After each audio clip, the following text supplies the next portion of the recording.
Hi, my lovely viewers. This is Aloy Tuber learning tutorial channel for you.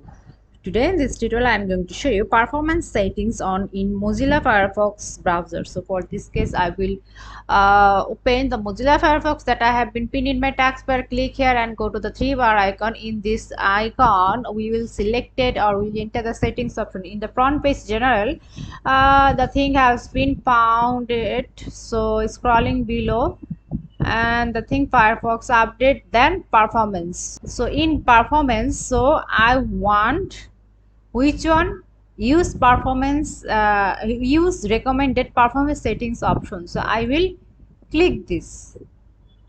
See, so these settings are tailored to your computer's hardware and operating system. See, in this way we can on this thing. So performance, that is the performance settings. If we want to learn more, then click here and go to this.